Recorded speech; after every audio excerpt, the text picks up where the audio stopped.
What I'm about to tell you about how Trump is taking on the full spectrum of trilateral, CFR, World Economic Forum policies is not secondhand knowledge.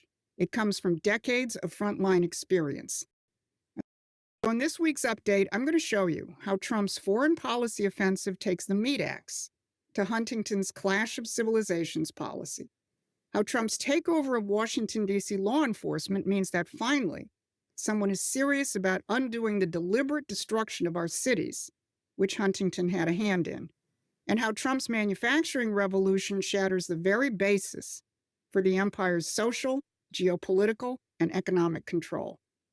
So if you look at a number of the conflicts which President Trump has already resolved in his second term, you will find several of them are products of Huntington's so-named clash of civilizations. This includes Kosovo and Serbia, Pakistan and India, and now Armenia and Azerbaijan.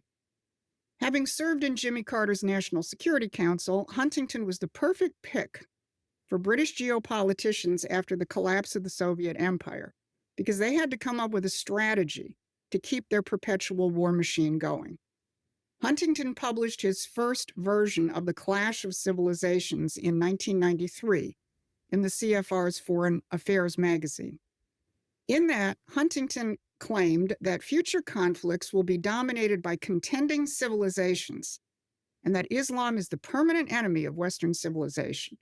He downplays the importance of nation-states and economic development.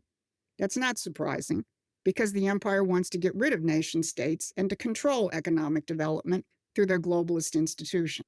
Huntington's ideas took hold in the American psyche after the Reichstag fire known as 9/11.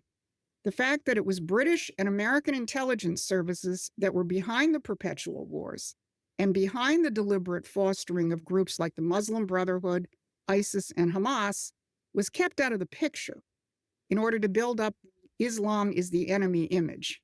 You also weren't supposed to notice that those same intelligence services were overthrowing just about every secular government in the Mideast and replacing them with radical Islamic theocracies.